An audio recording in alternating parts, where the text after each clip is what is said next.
प्रशिक्षण आईएएस के online platform पर आप सभी का स्वागत है।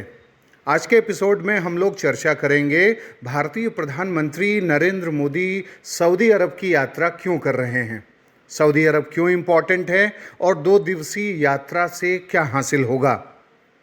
प्रधानमंत्री नरेंद्र मोदी सऊदी अरब के जेद्दा पहुंच चुके हैं, जहां उनकी 2 दिवसीय यात्रा के दौरान भारत और सऊदी अरब के बीच स्ट्रैटेजिक पार्टनरशिप को मजबूत करने पर जोर दिया जाएगा।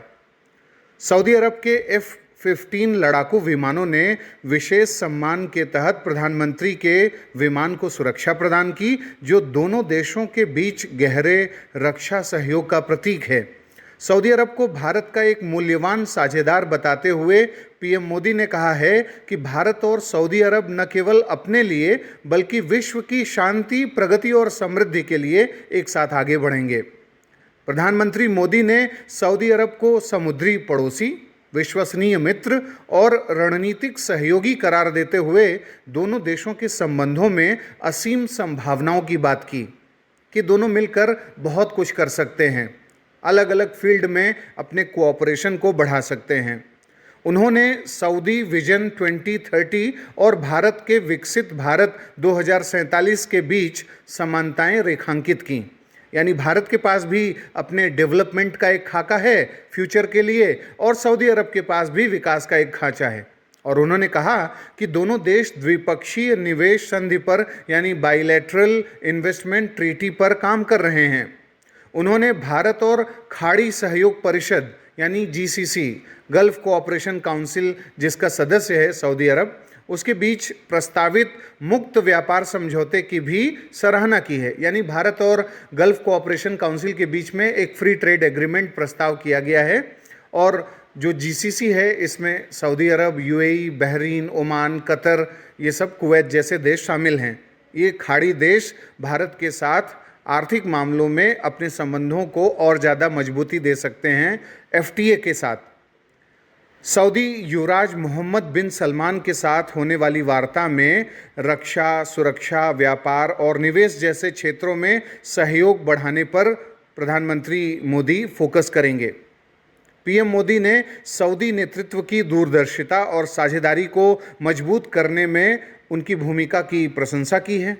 विदेश मंत्रालय ने सऊदी जेट विमानों द्वारा प्रधानमंत्री के विमानों को सुरक्षा प्रदान करने का वीडियो जारी किया और बोला कि भाई ये डिफेंस कोऑपरेशन को बहुत बड़े लेवल पर ले जाने का एक प्रतीक के रूप में है। अब यहाँ पर एक बात और भी ज़रूरी है चर्चा करने की कि भारत और सऊदी अरब के रिश्ते क्यों इम्पॉर्टेंट हैं। तो भारत और सऊदी अरब के रिश्ते अब स्ट्रैटेजिक पार्टनर के हैं। जब 2 देशों के बीच में स्ट्रैटेजिक पार्टनरशिप होता है तो वो देश बहुत ही महत्वपूर्ण मामलों में एक दूसरे को मदद करते हैं। जैसे आतंकवाद का मुद्दा है, साइबर सिक्योरिटी का मुद्दा है, समुद्री सुरक्षा का मुद्दा है और आर्थिक स्तर पर एक दूसरे को बड़े स्तर पर सहयोग करना, प्रतिरक्षा सहयोग को आगे बढ़ाना, इन सब मुद्दे पर कार्यवाही होती है। तो भारत और सऊदी अरब के बीच में स्ट्रैटेजिक पार्टनरशिप एग्रीमेंट हो चुका है। दोनों देशों के बीच में जो द्विपक्षीय व्यापार है उसको भी लगातार बढ़ाने का प्रयास किया जा रहा है। इसके अलावा सऊदी अरब खाड़ी देशों में सबसे महत्वपूर्ण देश के रूप में देखा जाता है और खाड़ी देशों में सबसे ज़्यादा प्रवासी भारतीय रहते हैं और वो प्रवासी भारतीय जो वहाँ पैसा कमाते हैं यानी सऊदी अरब से, UAE से, बहरीन से, वो भारत भेजते हैं पैसा। तो भारत के आर्थिक विकास में खाड़ी देशों यानी सऊदी अरब का एक बड़ा योगदान है रेमिटेंस के मामले में, जो पैसा इंडिया आता है। इसके अलावा अगर हम क्रूड ऑयल की बात करें, पेट्रोलियम की बात करें, तो एनर्जी सिक्योरिटी के कॉन्टेक्स्ट में सऊदी अरब हमारा बहुत बड़ा पार्टनर है। हम सऊदी अरब से क्रूड ऑयल इंपोर्ट करते हैं यानी आयात करते हैं। इसके अलावा सऊदी अरब अब धीरे धीरे अपना विजन और ज़्यादा स्पष्ट कर रहा है। ग्लोबल पीस, रीजनल पीस, क्षेत्रीय शांति कैसे बढ़ेगी, इसमें वो बहुत मुखर रूप में सामने आ रहा है। और इसी कड़ी में देखा गया है कि जो ऐसे देश हैं जो आतंकवाद को बढ़ावा देते हैं या जिन देशों में ब्लैक मनी, मनी लॉन्ड्रिंग, ये सब तमाम चीज़ें होती हैं, उन सब देशों से थोड़ा सऊदी अरब कन्नी काटने की भी कोशिश कर रहा है। उसमें खासकर पाकिस्तान है। पाकिस्तान को लंबे समय से मदद भी सऊदी अरब, यूएई जैसे देशों से मिलती रही है, लेकिन अब एक जिम्मेदार देश के रूप में सऊदी अरब काम करने को तैयार है और पेरिस स्थित फाइनेंशियल जो एक्शन टास्क फोर्स है उसका सदस्य भी बन चुका है। यानी जो फाइनेंशियल एक्शन टास्क फोर्स है वो किसी भी देश को terror funding, black money, money laundering के मामले में ग्रे लिस्ट और ब्लैक लिस्ट में डालता है। तो इस हिसाब से सऊदी अरब हमें इस लेवल पर भी कोऑपरेट कर सकता है। टेरर फंडिंग को रोकने में जो ग्लोबल मैकेनिज़म्स हैं उस स्तर पर सऊदी अरब के साथ सहयोग बढ़ सकता है। सऊदी अरब के साथ हमने joint military exercise, naval exercise भी करना शुरू कर दिया है और पहली बार ऐसा किया है पिछले साल। ये भी एक बहुत महत्वपूर्ण बात है।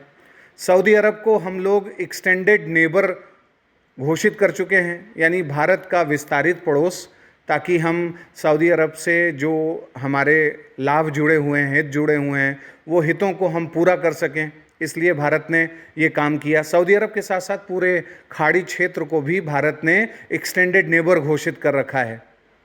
सऊदी अरब भारत को लगातार अलग अलग मामलों में सपोर्ट करने की बात कर रहा है। सऊदी अरब भारत में निवेश बढ़ाने की बात कर रहा है। सऊदी अरब भारत में रीन्यूएबल एनर्जी में इन्वेस्टमेंट करने की बात कर रहा है। भारत के जो अलायंसेस हैं, इंटरनेशनल सोलर अलायंस और अन्य जो अलायंसेस ऐसे बन रहे हैं भारत के नेतृत्व वाले, उसमें सदस्यता भी ले चुका है और लगातार आने वाले और जो कोलैबोरेशंस हैं उसमें भी सऊदी अरब मिलजुल करके काम करने के लिए तैयार है। सऊदी अरब की मेंटालिटी धीरे धीरे चेंज दिख रही है। उसके पीछे रीज़न है कि ये सब पेट्रोलियम इकोनॉमी वाले देश हैं।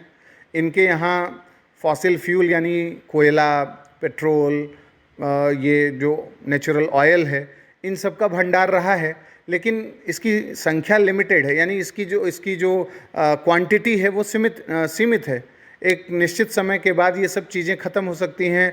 तो अब सऊदी अरब को लगने लगा है कि वो एक पेट्रोलियम इकोनॉमी के रूप में ही अपने को न रखे, बल्कि और ज़्यादा प्रोग्रेसिव माइंडसेट के साथ दुनिया के अलग अलग देशों से मिले।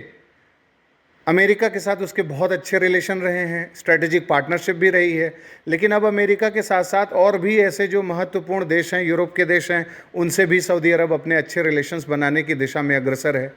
भारत के साथ जैसे ही FTA हो जाएगा, मुक्त व्यापार समझौता GCC का, और ज़्यादा मजबूती से आर्थिक संबंध हमारे उभरेंगे। इस तरीके से सऊदी अरब हमें कई मामलों में सहयोग दे सकता है और देने की लगातार कोशिश भी कर रहा है। उसका ऐसा अप्रोच दिख रहा है और उसी अप्रोच को ज़्यादा से ज़्यादा मजबूती देने के लिए भारतीय प्रधानमंत्री नरेंद्र मोदी ने वहाँ की यात्रा की है और इसके दूरदर्शी परिणाम भी सामने आएंगे। जब पूर्ण रूप से ये मीटिंग हो जाएगी, उसके जो कंक्लूजन्स और आएंगे, उस पर हम लोग किसी अन्य वीडियो में एक बार और से फिर से चर्चा करेंगे। आज के एपिसोड के लिए इतना ही। नेक्स्ट एपिसोड में मिलते हैं। धन्यवाद।